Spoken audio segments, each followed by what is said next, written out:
or before we got started. Habari gani? Jema, hokini kwenu.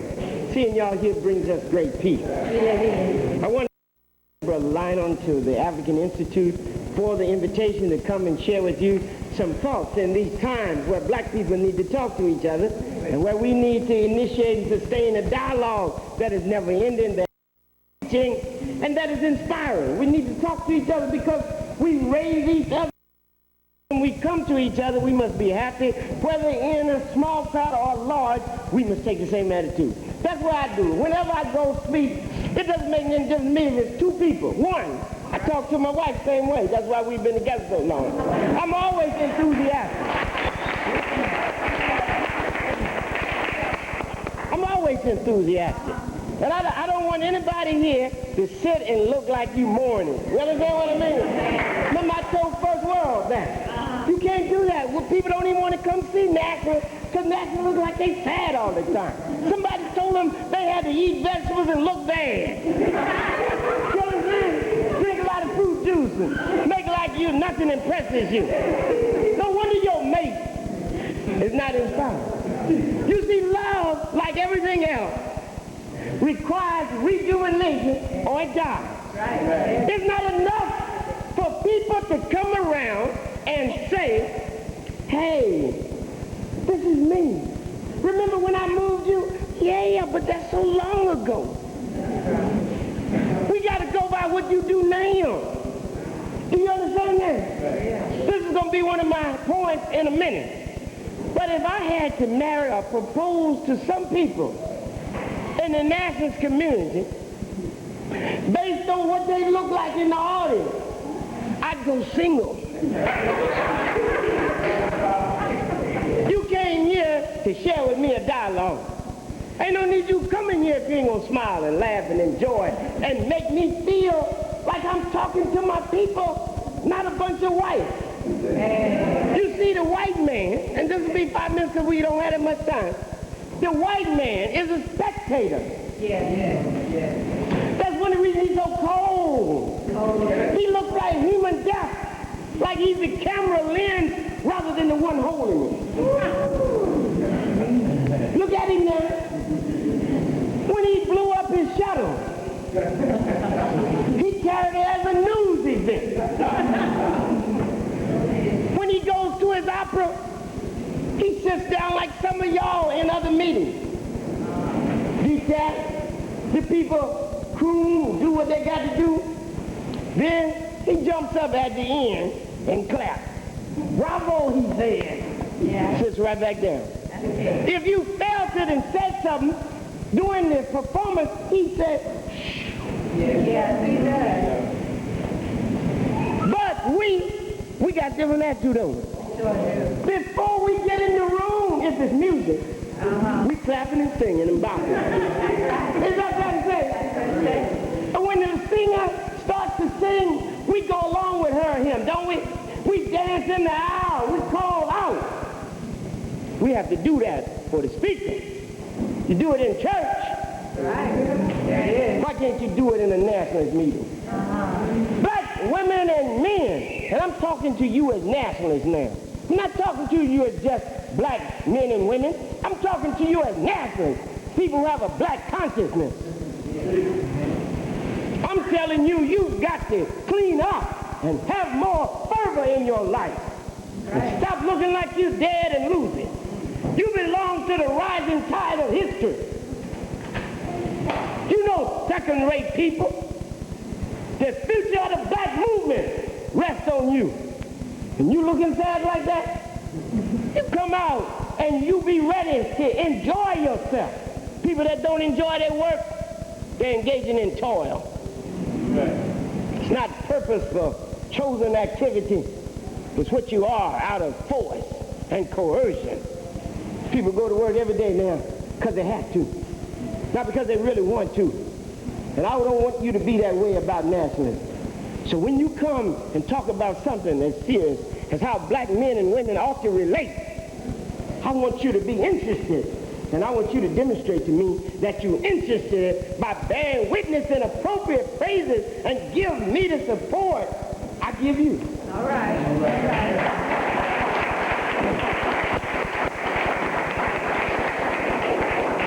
There is no more important question than male-female relationships in a social context. Because we can take male-female relationships and explain the people itself. Black male-female relationships are important for several reasons. First, like all male-female relationships, they are fundamental because of their species character, their indispensability to the maintenance and development of the species. Therefore, they're species compelling. We don't have to tell a man to look for a woman or a woman to look for a man. They automatically do it. They feel something is missing. That's why when your woman leaves or your man leaves, it's like your arm's been yanked out of the socket. And if you don't have a value system that teaches you otherwise, you get bitter. Say, I never love again. That's madness. You're going to have to do something. You know what I mean? Because there's a compulsion within you to reach out and to bond and to belong and to lose yourself and to invest yourself in something beautiful and elevating. Second, black male-female relationships are important because of their fundamental measurement of our humanity. Because they measure how far we've come from the animal world. In other words, they reveal how far we've come from the animal world in terms of how distinct or dissimilar we are in relationship to the brutes and the beasts that share our planet. Our tendency toward violence, toward irrationality, hoarding, alienated sex, all that tells us whether we're animals or really human. That's why the sister said, stop pawing me. She's telling you, get away from the animal world. Aren't we human? Give me a break, you understand? Then you have male-female relationships are important because they measure the quality of social life. I can tell what your life looks like in your society by where your men and women fit together. I can tell you, no matter what you say about how good a society is, I can tell you what it is by the role of the woman in it and her relationship to a man. Male-female relationships are also important because they're a measurement of your personal development. You see, a lot of times we can hide what we really are from our mother friends, but it's hard to hide it from your mate. See, nobody else can see. If you're a brute, your woman will bring it out of you. If you're a sex freak, your man will bring it out of you. There you are in the male-female relationship. And finally, male-female relationships are important because a measure of our people's capacity to struggle and to build socially. I believe that when we talk about male-female relationships, once we've established its importance as a subject, that we must then put it in context. Otherwise, people will say, hey, black relationships are so bad, they're pathological, pathogenic, they say a lot of things. But I want you to keep four things in mind when I talk about black relationships. The first is that black male-female relationships, like black families, are no more problem-ridden or pathological than the Jewish family. All Freud did his work among Jews and Gentiles. People after their mother and want to kill their father, after their father and kill their mother, that's straight out of Europe. The freak shows where you have a normal life, 50% divorce. And these things find their most white like society, right back home here. It doesn't mean there's no problem with black people. It just means there must be. You ought to remember that all life involves problems and problem solving. Only I didn't Harriet did everyone work out all right. Eventually, reality ran that kind of stuff off the tube. It makes sense to imagine you're not going to have problems with your mate. You're going to have problems. You got two different human beings here. The world. The problem is, how do you reconcile those so that they won't be antagonistic but complementary? Third, I think you should remember that's important relationships are in turmoil and trouble. There are a lot of black relationships that are real and everlasting. But there are, as I told you, enough problems among black men and women for us to discuss this as a serious subject. And the final thing I want you to keep in mind is that any criticism I make of black male-female relationship is at the same time a criticism of society which shaped them and made them into what you see now. The absent father was structured out of the home as well as willingly walked. The bitter mother was structured by society. Even now, if we look at the literature of the black woman, that bitterness is cultivated by publishers and critics and negative audience that seek to see black pathological rather than world historical, and in the process of shaping their lives in their own image and interest and raising images above the earth that reflect their capacity for human greatness. So that when we talk about black people, always put it in context. Always put it in context. Otherwise, you won't have anything but an incorrect understanding of what life is all about. Now, I believe that if you look at American society, there are three fundamental value systems that shape how we look at each other: capitalism, racism, and sexism.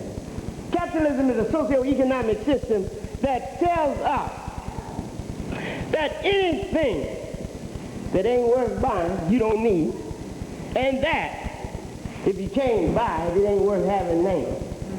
It turns love and life into a commodity you can build, you can buy and sell. A lot of times people buy substitutes for the woman based on capitalist understanding of life. You don't need the woman, you just need to rent what she has. We'll get into that in a minute. I want you to know what America makes of us. Otherwise, you go picnicking on each other. You never solve the problem, and the enemy gets away, literally, scot or British free. This is just reality. You have racism. You not only have a system that teaches you, you got to buy what you want, and if you can't buy it, it's yours. You got racism that says a nigga ain't nothing. So you come up, and then a stressful family environment says, yeah, the nigga loud, he ain't nothing. You got racism that says no matter what a blood promises you, watch the nigga, all he wants is one thing. Get that, he gone. Then we got sexism. We got racism. Now listen to the racism in The Color Purple. Listen to the racism in Enemy Mind. Listen to the racism wherever you find it and see how it shapes our ideas. A lot of times black intellectuals like to believe they're all above this. This don't even make sense. I think for myself, they say. You can tell how original that is by how many people say from ground. Where did they come from? The social context in which you find yourself. So they are thinking, and the civilization, the culture is so strong, it has given them ideas that now they claim they invented. And I tell you, the ruling ideas in any time are the ideas of the ruling people. Tell me who rules, and I tell you what you think. That is why people say taking care of business even though they ain't got no business. No shop, no bank account, nothing. They'll say, I'm taking care of business. They'll say serious business even though they don't have none. As religious as we ought to say serious religion. But the people that rule this country aren't religious. They're business people. So they say the most perfect thing you can do is be business-like. Is that right? Yeah. Blood want to criticize another blood, he said, but brother, that ain't business. Yeah. He's acting out the ideas of the ruling class. And you might think you're not impressed with dynasty. Don't lie to yourself. You might think you're not impressed with the white woman being projected every day on television as the model of beauty. But don't you lie to yourself. Don't lie to yourself. You'll be surprised how you compare yourself even unconsciously. We're talking racism. Now finally we talk sexism. You see, the white man is a sexist. He left his heart in San Francisco, not with his woman.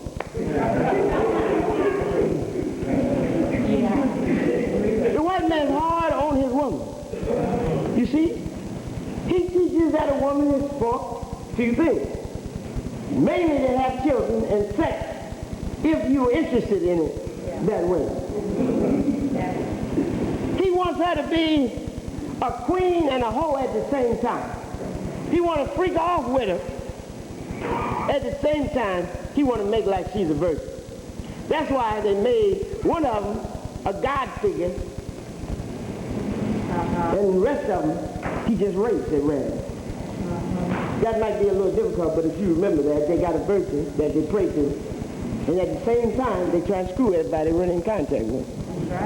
They got to make up their mind. Everybody says they want a virgin, but everybody want to do it. Where did we get this from? There's not enough appreciation for the woman and her role. And the black man emulating the white man a lot of times and not recognizing the special history we as a people had where the black woman saved our lives countless times and saved the black family when we were absent. We owe the black woman a consideration perhaps no other people owe their women. Because without them, we wouldn't have come this far. This ain't putting men down. I'm a man. So I don't need to put us down. I'm saying that we have to recognize that we can't treat our women like the white man treats his women. On one hand, pretending they queen and then don't give them no king. Queen? What do you mean queen? That's an insult. You ain't got no king. That might sound nice. This is my queen. What do you mean your queen? What do you... Hey, baby, does queen mean anything? Does queen mean anything? If it means anything, it can't mean everything.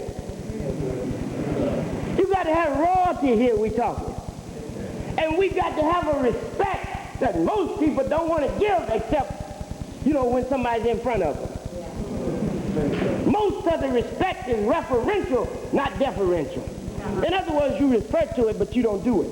I want you to see what's happening. This is home talk. You understand? I wouldn't say this on NBC, CBS.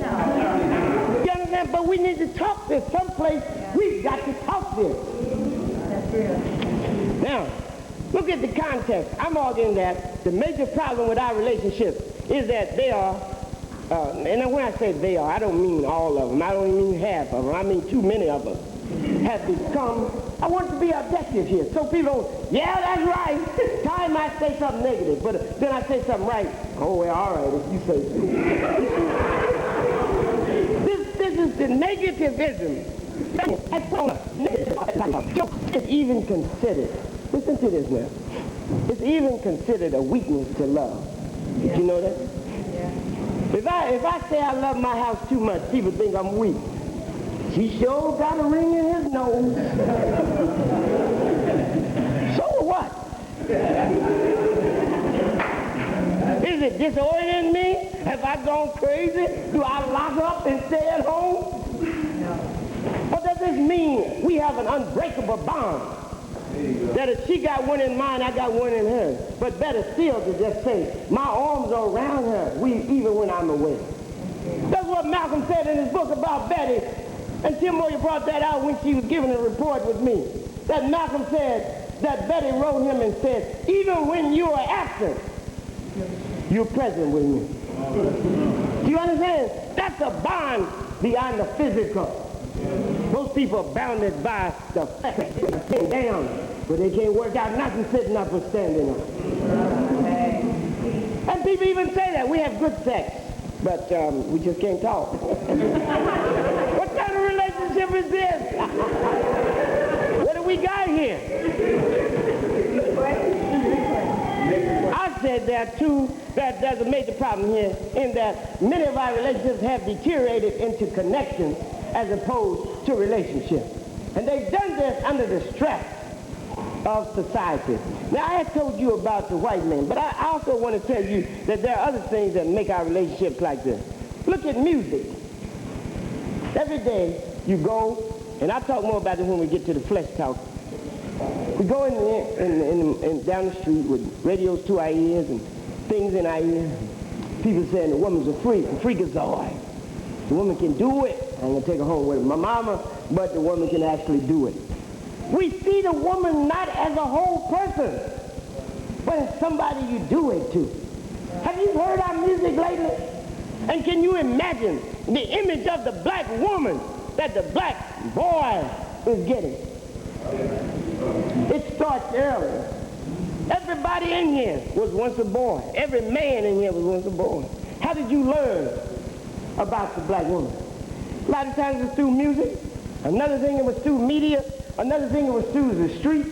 And finally, it was through the stressful situation of your own family. Listen to that now. The music tells us to disrespect the black woman, and now, thanks to Tina, the black man. Tina said, don't even look at him. Take the money. Do it for the money. What's love got to do with it? The Rick Jameses and the Michaels and the Princes. Well, Prince and Michael's statement on themselves, you know what I'm saying? It's an anti-woman statement right there. But look at the lyrics. There's no respect for the black woman in the music. People say, Maulana, what are you complaining about? It ain't nothing but music. I don't even listen to the words. First of all, they lying. Second is this. If all you're concerned about is music, suppose I wrote a song that called your mother a hoe. Would you dance to that, even though the music moved you? People can dance to other people's humiliation, but can they dance to their own? And we don't have enough collective consciousness to resist that kind of trivialization of black male and female life.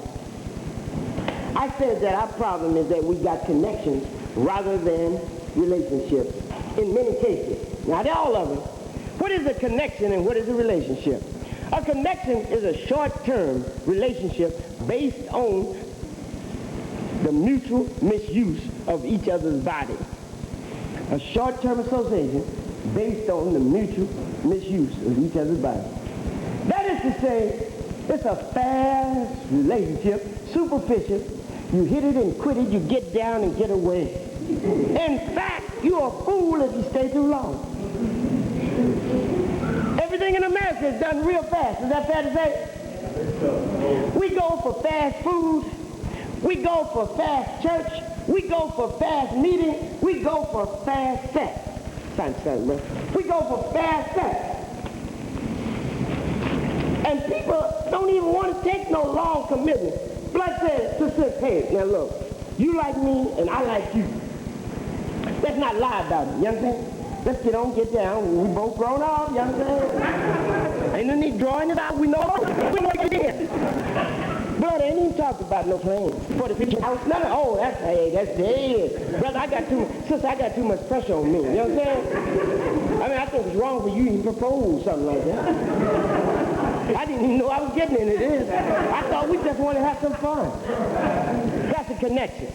A relationship is a long-term association based on mutual investment in each other's happiness, well-being, and development. Did you hear that? A long-term association based on each other's mutual investment in each other's happiness, well-being, and development. Do you understand that? If somebody's not for your happiness, if this blood makes you sadder than he does happy, or this woman makes you more sad than she does happy, this ain't love. Investment in each other's happiness, well-being. If the guy or the woman's upside your head with regularity of rain and monsoon, you got a problem. This ain't love. And development. Love involves development, mutual support for development. If your man don't even want you to go to school, he has somebody else that can talk to you on something besides genitals, you got a problem. If your woman is afraid of you developing and holds you back, you got a problem. Love can't be that. Or love don't mean nothing at all. People talk about, what I talk about that when we get to bindings of the heart. There are four fundamental connections. First is the cash connection. Second is the flesh connection. Third is the force connection. And fourth is dependency connection. Sounds beautiful. The cash connection grows out of countless commodity contracts It's informed by the several capitalistic assumptions I've already said. 1, everything and everyone has a price. 2, anything you can't buy ain't worth having. 3, what you invest money and material assets in is yours. And 4, money is a measure and solution to everything. Look, you think people wouldn't even believe that. But the ruling ideas in any society are the ideas of the ruling people. You see, people have learned to worship money. Yeah. Mothers tell their daughters, find you somebody that can take care of you. Like you disabled. If you disabled, draw disability. But if not, you got to be able to take care of yourself. Because if you can't, you put yourself in a vulnerable situation where a man will dictate to you because he knows you ain't got no alternative. I'm not saying everybody get in there, got 2 bank accounts, I can't trust this Negro and all that. I'm not even talking about that. I'm talking about being interdependent. You know, you can't be interdependent unless you're independent first. You got to bring something before you can share something. And if all you got to share is that nice body, and I'm assuming he thinks that, then, hey, after that has been dogged by a persistent engagement, what you got? Be honest. Yeah. Come on, y'all. Y'all can laugh. Don't look so funny at me. This group over here is hard on me. This section over here is giving me problems. Well, anyway. So what we got? What we got here is a problem. I'm telling you, man, you can't make yourself vulnerable with this cash thing. No. People tell their little son, you know what I mean? Take her out. And you a chump if you keep taking her out and you don't get it. Right. Now, you know everybody sitting here except the older brothers who went to church and had some kind of value. You know what I'm saying? Unless you was a Muslim and you believe what they were teaching. The average blood has had to have a reputation that I got it. And the quicker you can say, I got it, brother said, you got that? Yeah. If you can't say you got it, you will feel somehow inadequate. And when you haven't, you lie. But if you've been putting a lot of money in it, you better get it. That's the cash connection. That's how it starts. And it develops to the point where the woman, to protect herself, gets to asking for a man with money. People go to Fifth, where they used to. Fifth is folding, but having problems there, but they go to Howard still.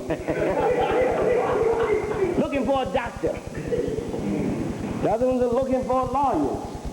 But they're looking for somebody they can sell their services to in the name of a legitimate process called marriage. Yeah. In other words, you're slow and I'm fine. I'll give you what I got if you take care of me. That's the message in these money marriages. Do you understand that? And you might do it on different levels. See, even Ray Charles used to make it popular in, in the popular song, Hit the Road Jack. Yeah. Some of y'all too young for that, but I think Sister Kev remember that, and because other people are grinning, they remember that. Ray Charles used to have a song say, hit the road, Jack, and don't come back no more. Ray Charles said to the woman, woman, please, baby, don't treat me this way, because I'll be back on my feet someday. Woman said, I don't care if you do, because it's understood. If you ain't got no money, you just ain't no good. So hit the road, Jack. Don't come back. And matter of fact, you know that's still a conversation. So I want a nigga putting his foot under my table and ain't bringing nothing in. What? Look at this, man. You know, see, I told the brothers and sisters at the First World about values. It ain't the great things. It's always the small things. Yeah. Things you say every day build or undermine your relationship. Did you hear what I say? Things you say and do every day either build or undermine your relationship. There's nothing neutral you can do in your relationship. Nothing. Did you hear that? Not one thing. And what you've got to do is make sure what you do and say is for your benefit, not against it. And when you talk around your children and to yourself and make money the measure of everything, you got a problem. That's why the blood says, hey, baby, I'm going back to work. The time we get some money, I know all this argument we having, it'll be solved. You're lying to yourself. You're not arguing about money. You're arguing about values. You don't have the right values. You don't put each other first. You put money first. People say when you get the more bills and stuff you have, the more problems you have. Yeah, because money means too much to you. That's when you should rent. Tell the white man, I ain't paying nothing. I declare bankruptcy. You understand? You got to be able to say nothing means as much as each other. But people don't have an appreciation for people anymore in the way they used to. And everybody's in it for the money in some way or another. And then there's the flesh connection. What is the flesh connection? That is seeing people in terms of the flesh they offer. That is to say, submitting to the pornographic character of society. You see, we live in a pornographic society. Did you know that? The white man sells his woman every day. He sells her with trucks, with cougars, mountain lions, gorillas, Bibles. It don't make no difference to him. He sells his woman because he don't want it. He sells his woman with everything. So he teaches everybody watching to look at butts and breasts and open legs and puffs and whatever else he wants to focus on that year. And black women, without thinking and wanting to be on time, they wear it. There's a lot of clothes, the white man makes for himself, given his structure. You can't wear it without serious damage. I mean, we got to be honest. See, the white man might be able to wear, the white man or the woman might be able to wear a miniskirt. Either one of them might be able to wear it. But a miniskirt is rough on a sister with a lot of history behind it. It ain't the proper thing, let alone the moral thing. But we are taught what? Flesh is it. As a matter of fact, the older women might tell the younger women, you better flash it while you got it. You ain't gonna have it that long. Women get in front of the magazine mirror every day, try to accent their best part. Am I against looking good? No. Some of the way nationalists dress, nowhere in the world in good conscience should they dress that way. So I mean, you can't be serious. I really want, just like the Muslims make a trip to Mecca, I want y'all one time in your life to come to L.A. and to see our center and to see how we do things. We're nationals. There's nobody more nationals than us. This ain't no immodesty. This is just reality. But we know that nationalism must be excellent, not just for other people, but for ourselves. Right. People come to our center, they dress up. Right. Not because we told them, but because they want to be there. They can go anywhere they want, sit down. They can go in the bathroom. The bathroom looks like the General Assembly.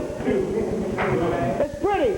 It's got words up by it. If you go in the women's bathroom, they got words by the women. Harry Cover, Mary McLeod Bethune, Lucy Lane. You got a lounge there. You got art. You can talk. You can sit down there. Ain't no posters falling off the wall. You see? The room is carpeted. You go to the men, same thing. You got Malcolm and Cabral and Fanon and Du Bois, all of them in there. Well, you can say it's black, it's beautiful and excellent. And sometimes black women, I don't know, when they get into nationalism, they forget about keeping themselves up. Nobody here don't feel uncomfortable. I'm talking about in general. I've seen this to be so. They don't care about their appearance. And the reason I'm saying this to you is because I want to make a distinction between flashing flesh and looking good. All right, all right. Men and women should look good. But women, because of historically how things have gone, you owe it to yourself in terms of the way the world is structured now to look good so you can feel good, so you can walk in dignity and with your head up. You got a ton of garlic on your breath. Your hair looks like it should have been combed, but you forgot it for a year. If you look like you just threw something on, hey, who wants to stay with that? We got to be honest. If I came in here with 4 holes in my overalls, dragons coming out of my mouth as I spoke, and you had to turn your head every time I spoke to you. There's no way in the world you can ever think I'm worthy of being close to. I don't care what I teach either. There's a standard people have to have. And Nazareth's got to have higher standards than Negroes. Nazareth's got to have higher standards than the white man and anybody else. Because what we're doing is projecting a new man and woman. A man and woman that are handsome and beautiful, but intellectual and committed. If they look good and they can walk anywhere. We don't put enough emphasis on ourselves. That's why we look bitter so much. We feel that way. You can tell it by the way we dress. I'm telling you now, and I go all over the country all the time. It's not a month I'm not across the country. Sometime every week. And it's the same sad thing. And people wonder why you don't touch your man or your woman no more. Because you look so bad. I mean, I want you to say, you look sad. And you dress sad. I'm telling you, you give, not y'all, remember now, I'm not talking about y'all. So don't get sad on me. Look, people look so bad, I'm telling you. I told some people in Chicago, I said, look, you know what? If I wasn't a nationalist, I wouldn't even be here. I want to come. Why should we have all these African clothes? We're supposed to set a standard. There's no way in the world you can get the Negro to wear no African clothes the way some of the Negroes wear. You got to make them attractive. We're in a war out here. We're in a cultural war out here. We're in a war out here of setting standards. Who should tell our people what is beautiful and what is nice? Sometimes people get so interested in saying, I did it. They forget they're supposed to say, we did it. They're so interested. I got this book. Yeah, I got all of them. But they don't tell you where they got them. And they don't keep saying, hey, let's discuss this. Do you understand? Now, I'm back on flesh. And I wanted you to understand when I say this about flesh, it doesn't mean I don't want you to dress nice. But I'm saying that the distinction between showing your genital puff and wearing skin so tight they look like an extension of the skin rather than the covering for it, and putting your nipples out for anybody to imagine nibbling on, there's a difference in that and dressing sharp and looking nice. You people are always talking about hygiene and drinking juice and all that. Hey, if you know you got a garlic habit, get that garlic before you come out. And don't rub your whole body in garlic. You got other people around you. Nobody ain't compelled to get no afterflow from your garlic. And if you're on a fast, get a mint. I'm talking reality now.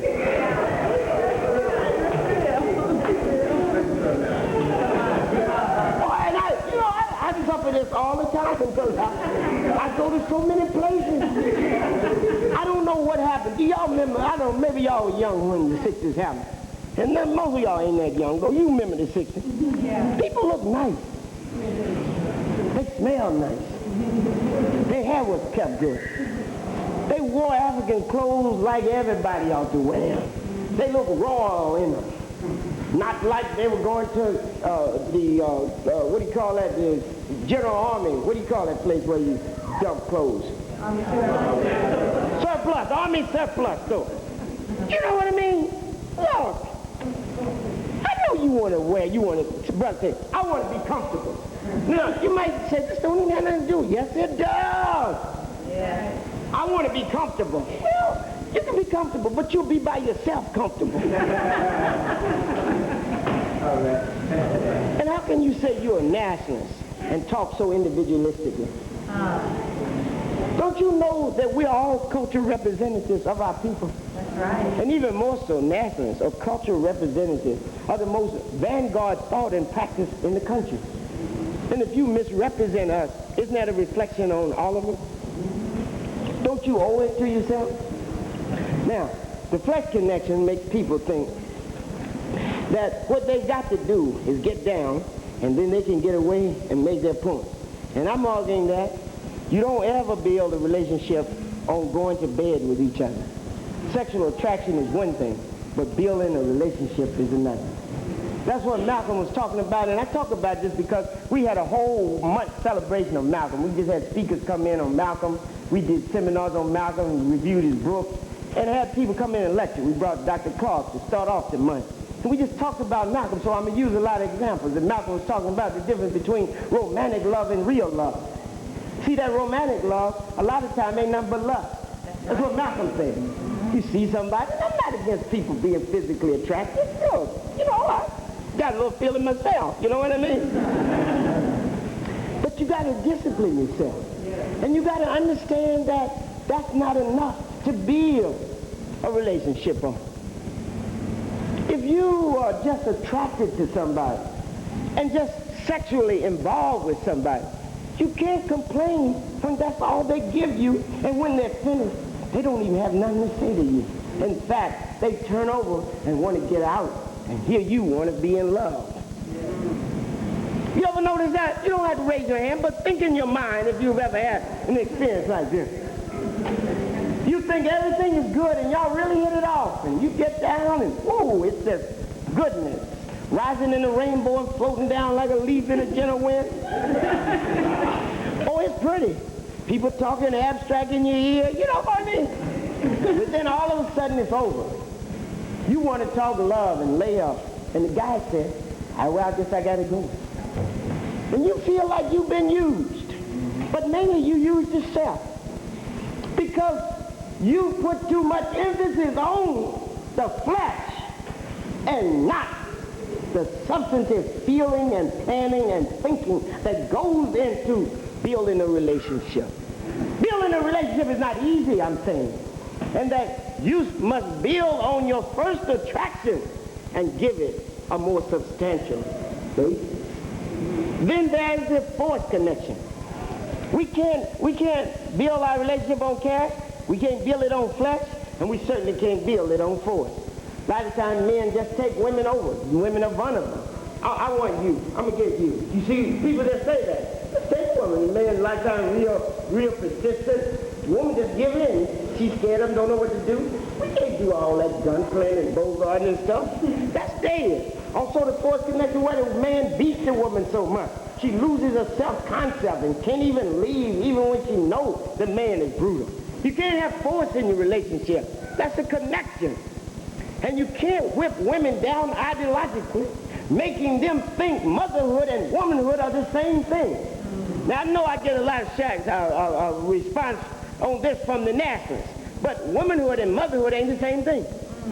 If you think having a baby makes you a woman, you mistaken. That's what the teenage girl thinks. Yeah. But it doesn't. She's still a girl. Womanhood and motherhood are two different things. If a woman don't want to have a baby, ain't nobody got the right to force her and make her feel deficient if she hasn't had one. Right. Nor should a woman think she's done all she needs to do once she gives up a baby and becomes a simple manufacturing plant. We don't need that. A woman that can't do nothing but get up, cook, get up is a national liability. You can't even raise a child if you don't educate yourself. If you're not prepared to have a child, you shouldn't have none. That's just reality. And you should want the best circumstance for your child. And don't force yourself into having a relationship because a baby forces you into a forced connection where you got to have a father or think you have and end up not having anybody anyhow, but having been used thoroughly before the guy left. See, people can tell when you over-depended on them. Did you know that? And then you are leached to them after that. And the love that they once had for you, they don't have anymore because you don't shine like sunrise anymore. You sort of like moonlight with a cloud in front of you. I'm telling you reality now. And then we move to the last one, which is called the dependency complex. After you turn a woman into a vagina or buttocks or breasts or whatever men want them to be, and you have destroyed her self-concept. She won't even go even if people say, why don't you leave that Negro? Not only will she not go, she'll cuss you out for even suggesting it. Even if the man's mother comes and said, girl, look, that's my son, but the Negro is no good. Leave him. She'll cuss the mama out. Why? Because she has been deprived of her own sense of worth. And what has happened is now she's become a slave. And what is a slave? A set of reactions to the slave master. Her whole origin and self-concept is derivative, not original. So she thinks for her master like the Negro thinks for the white man. Malcolm said it, didn't he? Said the white man's house blow down, the Negro said, boss, let me go help put your fire out. He go get all the buckets. You understand? White man said, I'm sick. He said, we sick, boss? That's the house Negro. But the field Negro, he prays that the white man's house burns down. Wouldn't carry a bucket unless it had holes in it. But that's the difference between a slave and a free-thinking person and a free person. Now, what are we going to do about all this? Oh, I want to say this before I get off dependency complex. Here's the time I want to tell you about the difference between bondage of the heart and love. People say, oh, I know he treats me bad, but I love him. I love his dirty wrong. Yeah, girl, I hate to say it, but I do. See, that ain't even love. That's bondage of the heart. The difference between love and bondage of the heart is what it says, emotional enslavement. The loss of fundamental original identity and the appropriation of a derivative identity based on your own disgrace and degradation. You don't even believe you can make it without the person. You're finished. In fact, sometimes blood will tell you that I'll mess you up so you'll never be any good for anybody else. Do you understand? That's the blood's intention when the Negro is wrong. And the sis, she just lays up there and take it. Now, some bloods do that too. You see them, and they are pitiful looking, ain't they? They don't even look real. When people let other people deny them even a small measure of humanity, they are a caricature of humanity. They're not real humans. What can we do about all this? Flesh connection, cash connection, force connection, dependency connection. Well, it seems to me that we got to redefine our relationship. And we got to ask, how do you build a good relationship?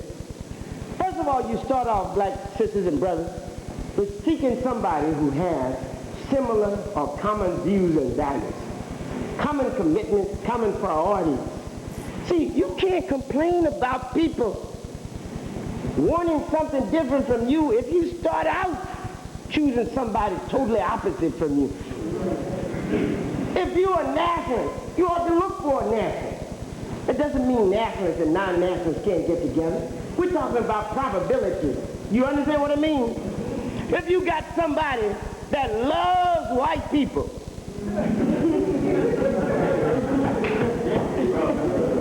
and you aren't so enamored with them, you built in the basis for conflict. You don't need any more basis for conflict than the one you have naturally of just being two different people. So you try to, diminish and tear down your basis for difference. And if people don't have the same sense of commitments and priorities, somebody, you want a house for your children. Here's a guy who wants a big Cadillac that the Jew and the Gentile are going to take after 6 months. People think that making money is real, and you think building a family is real. You got a problem. Yeah. One person is a Muslim, another is a Christian, another is a Christian, and another don't believe nothing. You got a problem. Try to choose people that are as much like your thinking as possible. You're not going to always find them, but you got to have them close enough so that the pushing and tugging won't end up being the rending and tearing of flesh. Second, you got to have people that have common interests and aspirations. You know, that's something about aspiration. Listen to that now. Interest and aspiration. What is your man interested in? What is your woman interested in? You can't build a life where people are interested in two different kinds of things and refuse to concede those opposite things. And what about aspirations? Aspiration to build versus aspiration just to do it. Aspiration to, in fact, work in the movement plus the aspiration just to be at home alone with you. You got a problem there. Another thing you got to do is have clear terms. When you come and meet somebody, set down your basic terms. Say, these are the minimum terms. No wife, no violence, no lying. Hey. That's the three things everybody ought to ask for. Is that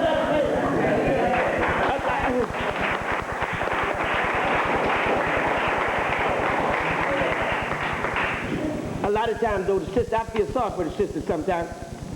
Sisters desperate because, you know, the men have got an advantage. There's more women than men. So the sister begin to believe, I better help him get this guy. First of all, I ain't getting no older. I ain't getting no lighter. When I say lighter, I'm talking about pounds. I'm not getting I'm getting no younger. I'm not getting no lighter. And the brother got to pick. If I don't do it, somebody else can do it. So a lot of times when they meet the man, they're afraid to even ask him for certain things.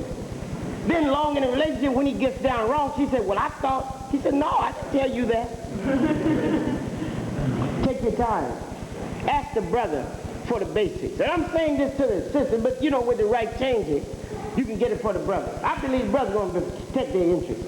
I believe they'll hear this anyhow. But I'm going to speak to the sisters in terms of setting your terms because you're the most vulnerable. In the final analysis, the black woman, I don't care what the women liberationists say, and I don't care what kind of complaints the black man has. The black woman, the woman per se, is the most vulnerable in the relationship in terms of children and in terms of being alone in old age. And you know you fear that. That is why sometimes you're willing to compromise in the wrong sort of way. Set your terms down. Set your terms down. Have a maximum and a minimum set of terms. You might not get all you ask for, but you must have at least 3 or 4 things you say, I won't have a relationship if I can't get this. People will respect you. They'll know what to do. You aid and abet irresponsibility when you don't ask for nothing but the guy's presence. And then, because it ain't based on nothing, he eventually leaves in it. What makes people stay, guess what? It's not always what you give them, but what they give you. Investment in a relationship makes everybody stay. And the less a man has to give, the more he has to leave when he goes. Look at it now. So investment, that's what I said love was, didn't I? It's investment in each other's happiness, well-being, and development. And you've got to learn to demand more. Another thing you can do is have shared activities. Don't ever let the man just go all the time by himself. And see, that's what happens to nationalist women especially. They reduce themselves to taking care of the children, and they end up not even doing that because they don't know what's going on and can't tell the children what's going on. If y'all decide to have children, take the children with you. And if you can't take them, leave them at a babysitter. But it's important for the man and the woman to be together as much as possible. Let me tell you something about my personal life. One of the reasons we don't have children right now is because it would change our relationship. Me and Timoya, this is my friend. I don't just, look, you know, it's common wisdom. You travel with your mistress and you leave your wife at home. Ask all the preachers that travel and all the speakers. Hey. Ask all the leaders you know.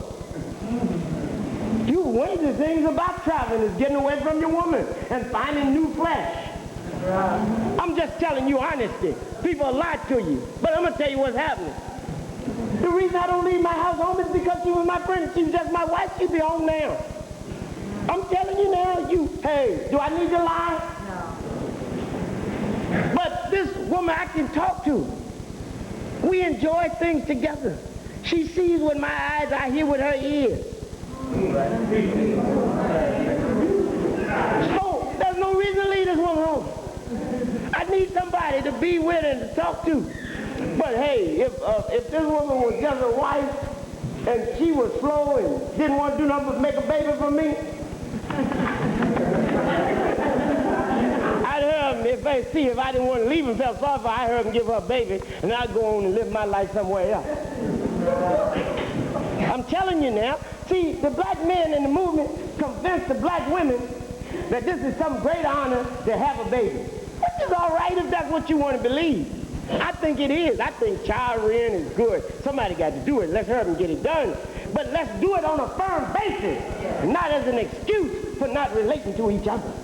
In fact, the more children we have, the more we need to relate to each other. Because children can come between you. I suppose I say, well, all right, now I done gave my house a baby now. Hey, you stay home. That gives me time to get home. And guess what? I'm learning, seeing all these things. I can't even talk to her when I get back home. Do you understand? I just want you to understand shared activities are key. And black women, black nationalists, don't let your man keep going out pretending he's conquering the world for you and ain't brought back nothing but a story.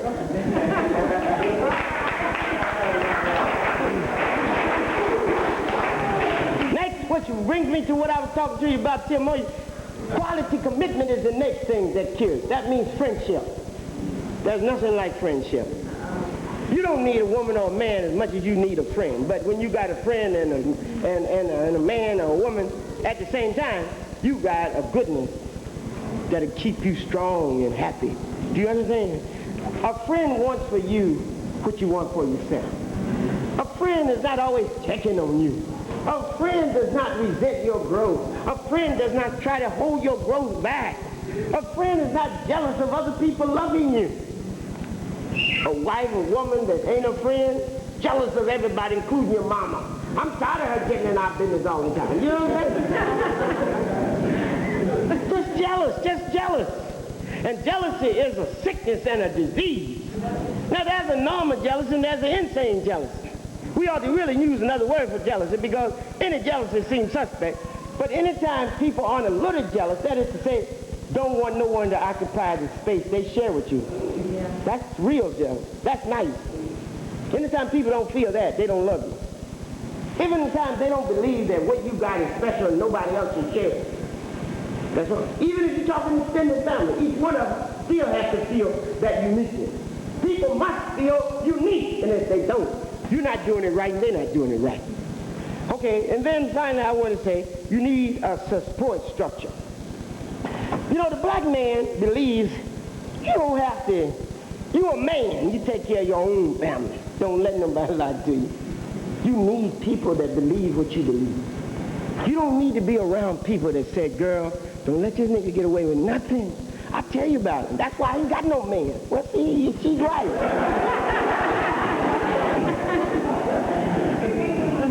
See, you got to have somebody that says to you when you have a conflict, what is the basis?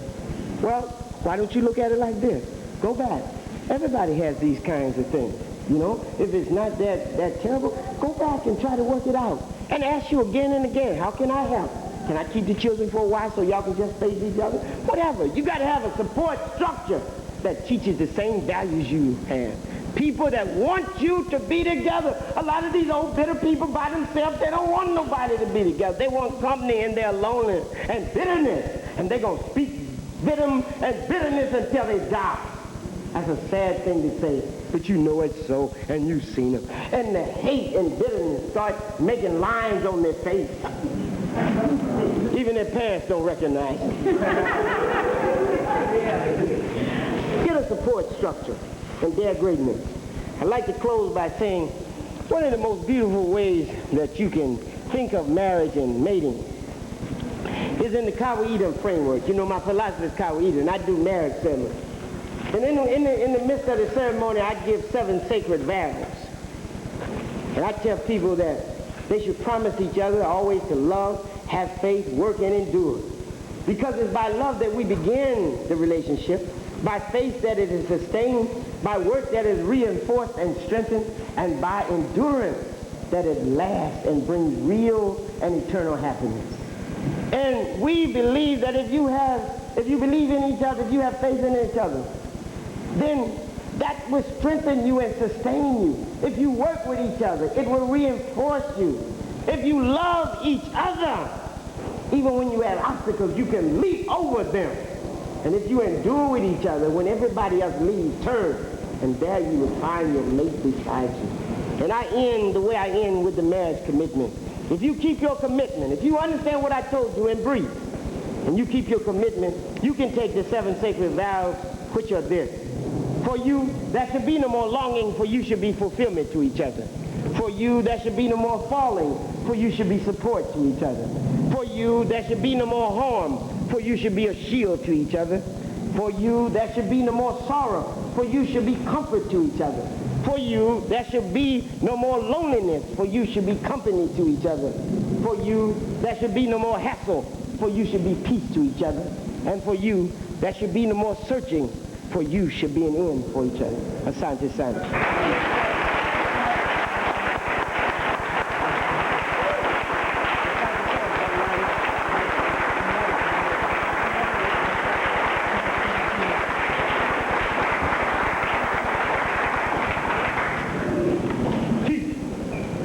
Okay, in fact, brother has to leave at 5 o'clock, so we will have a short question and answer period. And while the brother gets his breath, I'd like to just acknowledge 2 or 3 people who are in the audience, and one is Sister Kefa of the First World Line.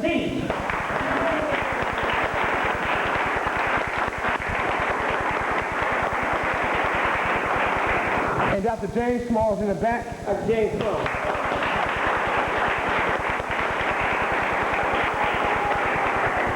And Dr. Jeffries Hey! is back.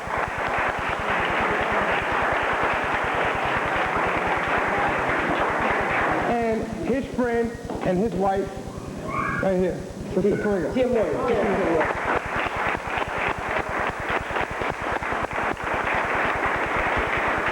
In fact, it's good to have the brother to travel all the time with his wife. In fact, you cannot get a brother to come to New York and his wife's gonna be in L.A. You can't get a brother to come to Chicago and his wife's in L.A. Wherever he goes, she goes. And to me, that's an important contribution to all of us.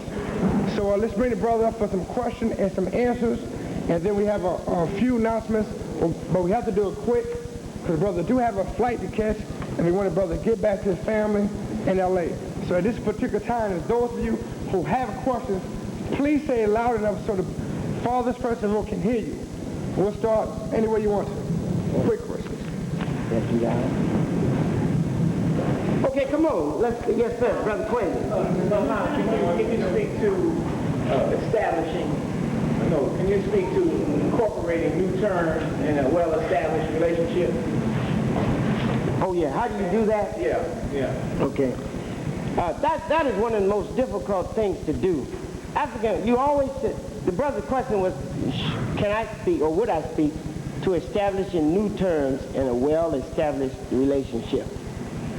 And I was saying that is one of the most difficult things to do, because what you put in motion, people tend to get secure in. And then they begin to believe that if you're changing things, that they're going to lose status or lose position or lose something. And so you got to work with them through that. That is why I also say it's better to start at the beginning with your term. African proverb says, if you know the beginning well, the end will not trouble you. But say you started, and we do this all the time, and you need to change. The most important thing is to sit down and discuss how the old terms are not working and how these terms that you're proposing now will improve your relationship.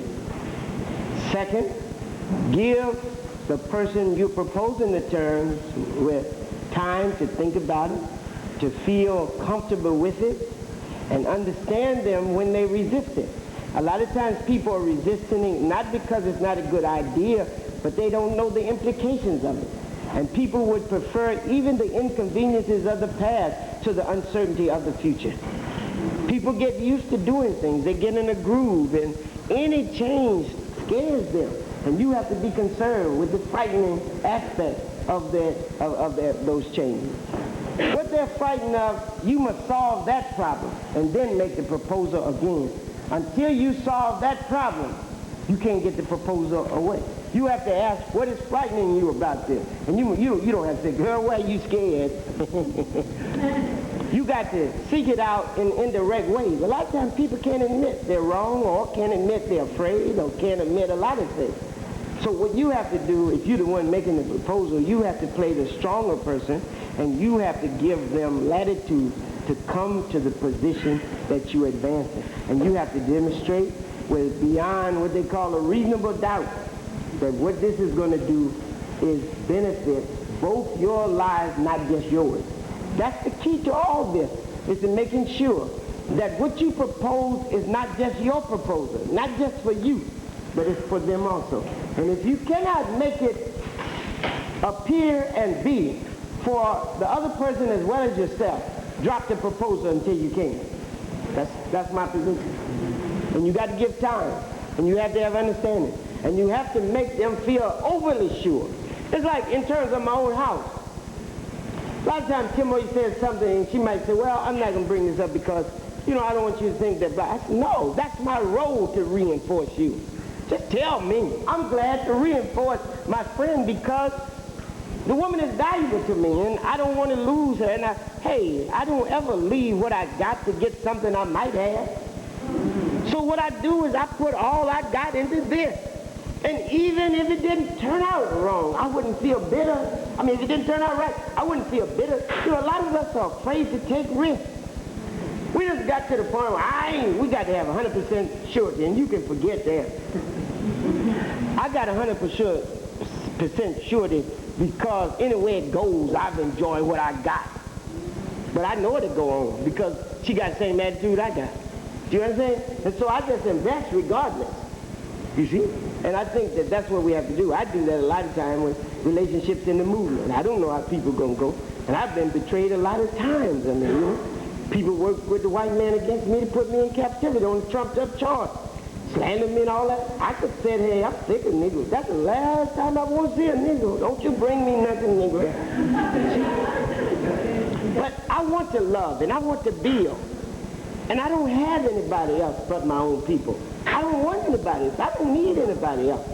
And even if they do make mistakes, and they can't walk the water all the time, and they can't rise in the sunlight, still I believe we can one day. And I'm fighting for the hope. I'm fighting for the future.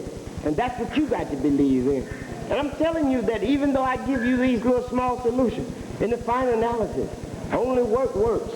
Practice, long, hard work. And above all, let me tell you this, above all, always put the person before the point. If you win the person, you got the point.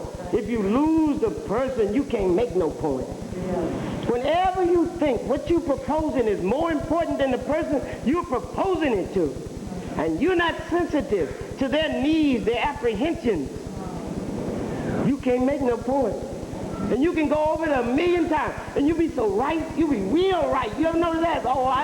You can't see this? No, because they're looking at it with their mind's eye and their heart's eye, and you just looking at it with your mind's eye. You being very rational, but you forgot. The Egyptians had one word for mind and heart, is. If you separate your heart from your mind, you're vulnerable. If you separate your mind from your heart, you're vicious. If all you are is mind, you're vicious. If all you are is heart, you're vulnerable. Only when you join the two can you defend yourself and think clearly and build the kind of world and relationships you want.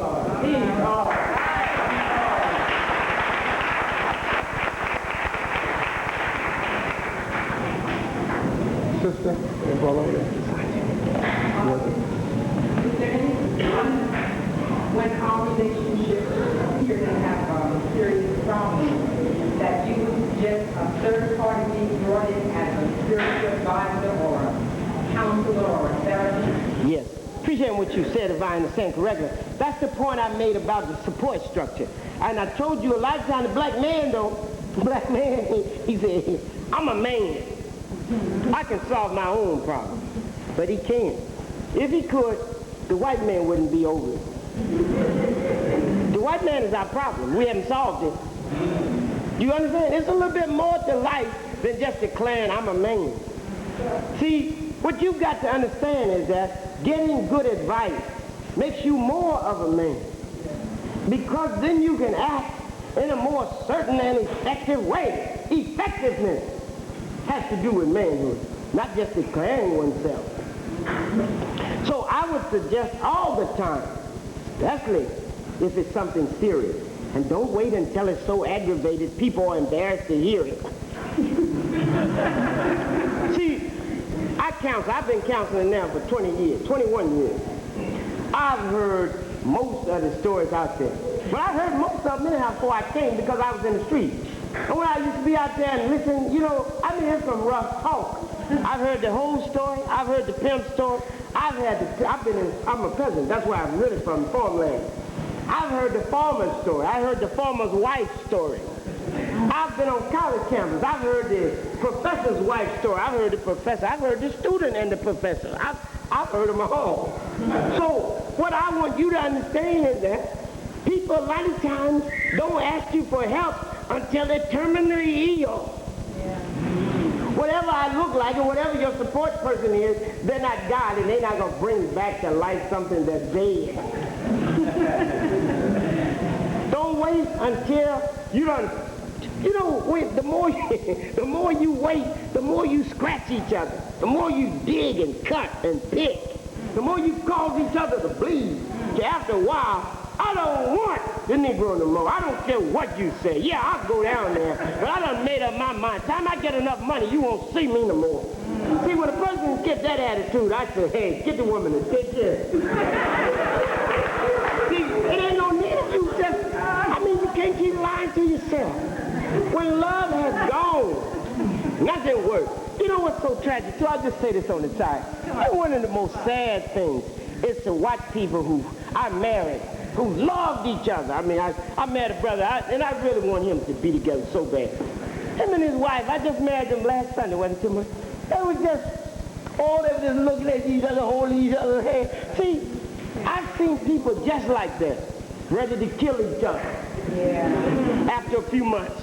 And it's a cold thing to see how much people felt for each other and how month by month they undermined and dug until finally they hated each other. And it's because they didn't seek help. Because they did not realize the importance of a support system that says, don't take that so hard. Stop being so sensitive. Everybody has these little things. They just have a romantic concept of love. Love is mostly adjustment a lot of times.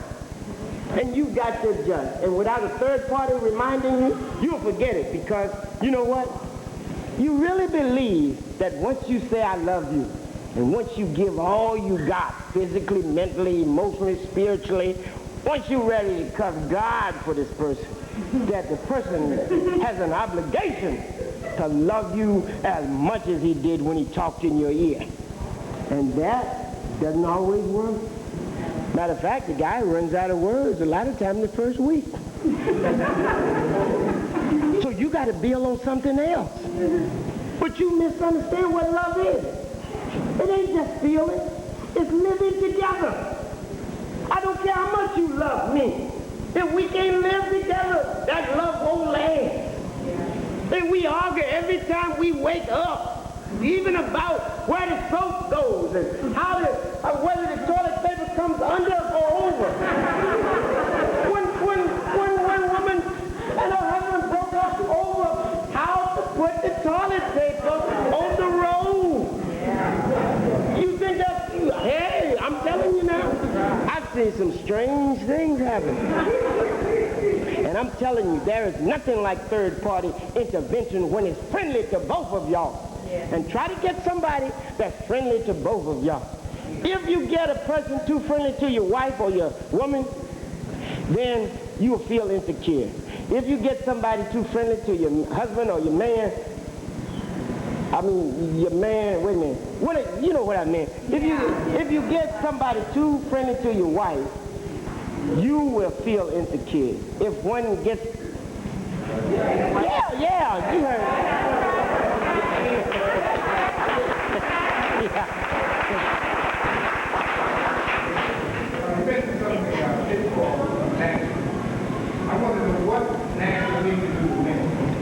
say? What nationals need to win?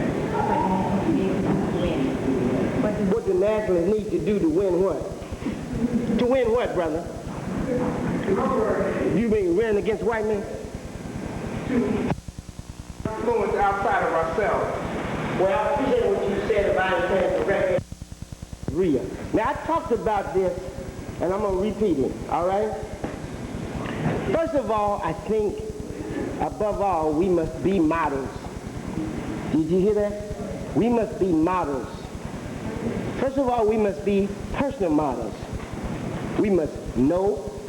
Now, see, I didn't even have time to do this, but I want you, those of you who have Kawaida theory, I want you to read on page 50. When you get home, read on page 50, and I give you 7 characteristics of the new African man and woman. And I believe that first you must be personally worthy of emulation and admiration. That means you must first be what? Knowledgeable. You must know what you're talking about. A lot of nationalists don't even read. They got a lot of books, but they got dust on them.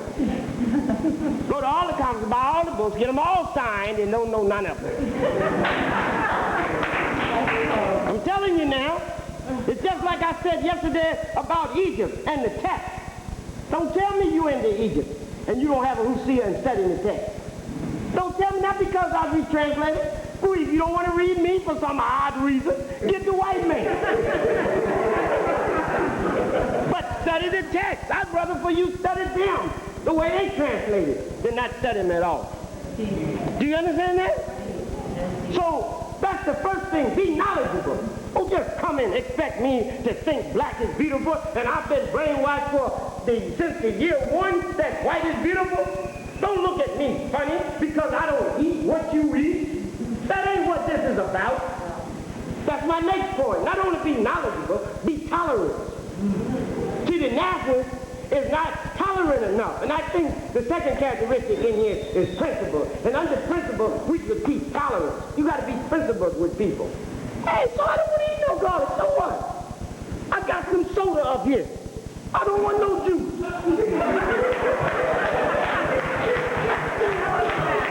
See, and I done paid so many dues where it's a joke to me if a brother asks me why I'm drinking soda. I'll tell him in a minute and make him feel shame for asking me. But the average person can't do that. They scared to come around the nationalists. Because the nationalists say, you starch? Yeah, I eat starch. Brother might eat hog. Look, we don't eat hog. I don't smoke. I don't drink. I don't drive Cadillac. You understand? I don't do none of that. But I don't ever say that you got to do that in order to be a nationalist. Right. We're the most intolerant people on the planet. And we trying to we say we're against Christianity. But you know what? Some people are and some aren't. But some people are present fundamental nationalists. I'm against Christianity. But they act like Christians. The reason that we talk all this about what you got to eat and what you can't smoke and all that thing is because we have a religious history. First the Christians influenced it, then the Muslims influenced it, but no other nationalists in the world have ever set up a criteria that if you want to be righteous, you got to eat a certain thing, you got to smoke a certain thing, all that. Mild smoke, ate, drank, Nkrumah, Cabral, you can't name me one revolutionary besides Mugabe that didn't drink, smoke, and do all them other things, and they won wars. You know what? It depends on how you treat each other. Right. Not whether you smoke a Campbell or not. I'd rather you don't blow no smoke in my face, and I tell you not to smoke where we are. But I ain't going to go through your life history. Matter of fact, when people come to our place, we tell them real gently. We almost embarrassed to tell them. Oh no, nigga, don't smoke here. When we tell him, I say, we don't smoke in here, but come on, I'll walk out with you. I stand outside with people while they smoke. Do you understand that? If somebody comes, and we always have a little joke, because a lot of times the fundamental nationalists come, they want to make a big thing. I don't eat the 3 whites, sugar, rice, they know they go all through it. So look, we serve meat, whatever. But we don't impose on them either. We send to the store the day we know they're coming, get them fresh fruit and vegetables and put it right down beside the plate of meat. So that the president want to eat meat, can eat meat. All I want to do is talk to him as brothers and sisters. This ain't nothing new. Muhammad taught this 30 years ago. Elijah Muhammad taught how to eat and live. This ain't nothing new. People ain't learned it yet. They ain't gonna learn it. And if that's all you got to offer the world, how to eat garlic, you ain't gonna do nothing either. We got to be honest here. Be knowledgeable. Be principled. Be principled with your woman first. With your man first. Then you can be principled to others. I told you that's a barometer of what you're going to do with the rest of the world. Tell the truth. Speak the truth even when it hurts you. Be honest. Say, I don't know. A brother came up to me the other day and told me, brother, it's good to hear you say the same thing. Now, there's nowhere in the world, if he really heard me the last time, could he say I said the same thing. But what he wanted to tell me was that he read something he hadn't read. You understand? People don't read. They say they do, but they don't read. Be committed. That's the third thing. I know we've run out of time, but listen to this. The brother asked me. Be committed. Committed to your principles first. Committed to each other. Committed to your organization. And committed to the movement. Any of y'all who don't belong to an organization, you're not serious. I don't like individualistic people. When I say that, I don't mean I'm more hostile to them, but I suspect them. I don't believe they're honorable. I don't believe that they were in a front stand with you or with me. I believe that people that are individualistic are essentially selfish, and they would sacrifice the world for their own self. Only people who are committed to an organization, to a family, to a unit, to a community, only those people would stand strong and would risk their lives to let other people live. Those are the people I want to walk down the battlefront with. The other people, I don't want around me.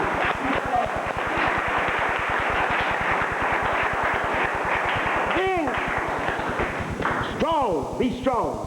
Let the world see you as strong. What do we mean by strong? We mean above all durable, having the internal capacity to withstand all tests, all challenges, and all crises, and to develop under the most severe conditions. And then I mean adaptive vitality, adjusting to changing circumstances without losing your substance or essence. Be like water. Water flows through everything, and yet it never ceases to be water. In its appearance, it might flow through mud and look like mud, but it's always water. It might flow through red clay and look like red clay, but it's always water.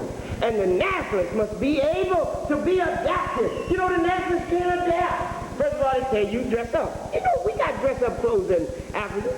So go with African. Don't go with no Willie Pep surplus pants on.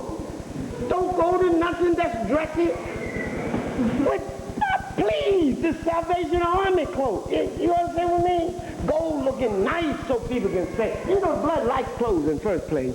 Blood, ooh, they sharp. I'm giving me some of this. Blood might not even associate it with nothing political, but they will remember these people are not that strange that they don't look good. Whenever you make nationalism look like a strange cult, you do it a disservice. Whenever you look so different from your people, you can't reach them. You ain't no nationalist. You're one for yourself, but not for your people.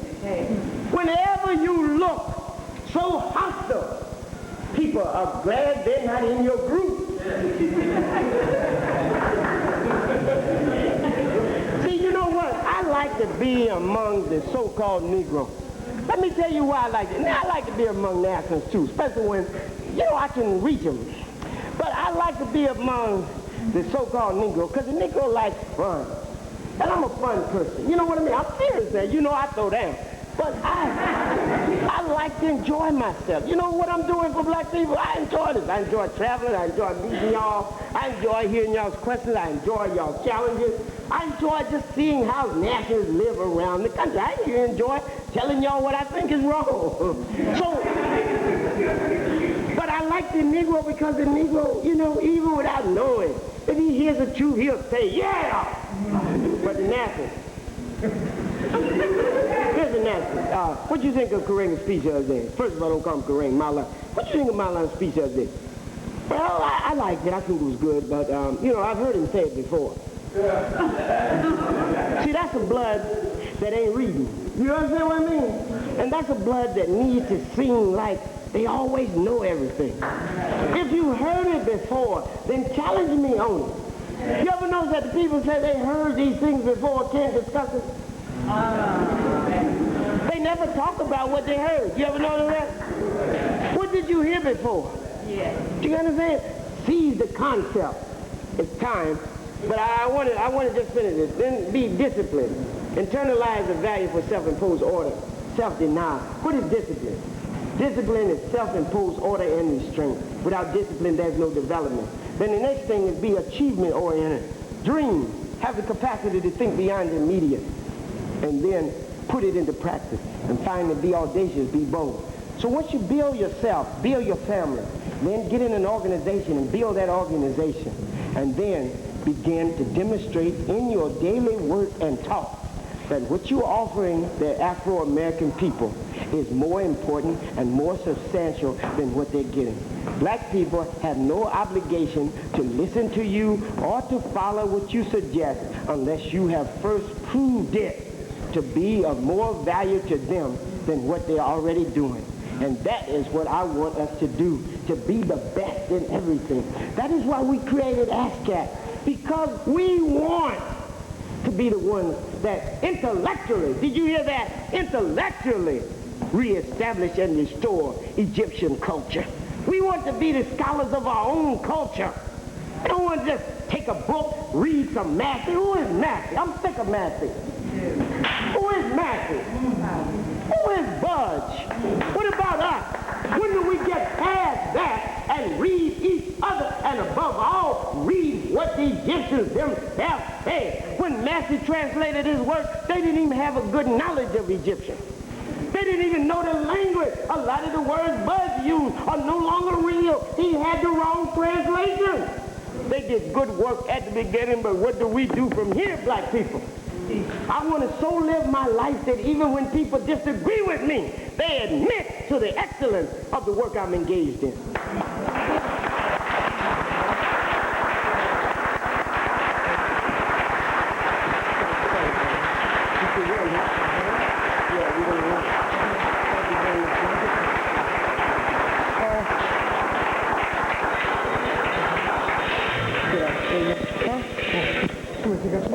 Okay, brothers and sisters. Hold up, y'all. Okay, in fact, the brothers' books are on sale. Could you please purchase them? And also, please take your time out and buy the Hosea. This is our translations of the sacred writings of Egypt. So you can purchase the books. The brother saw me over in the corner of the Hosea. In fact, hold it, brothers and sisters. One moment. Since the lecture was so powerful and informative, the brother would like to close out with a selection from the Hosea that may represent and symbolize our direction as we go in terms of our relationship with our families, our wives, and our children.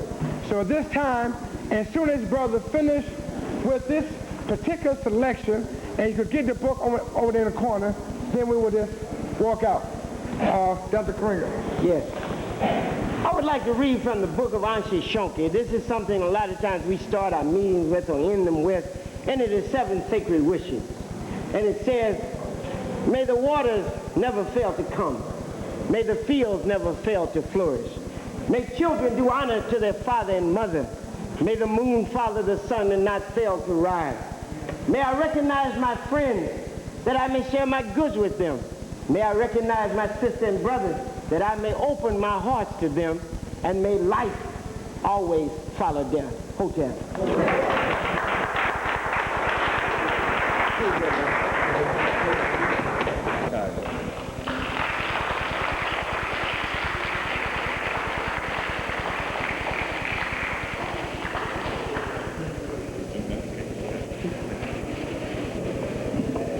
Thank you, Brother Richard, and thank you, brothers and sisters of Philadelphia. And indeed, it is an honor to be asked to come and speak to the Marcus Garvey African Lecture Series for the UNIA, with a very long and illustrious history. And I'll try to do my best to be clear in speaking on these points related to the issues of melanin as relates to black dye.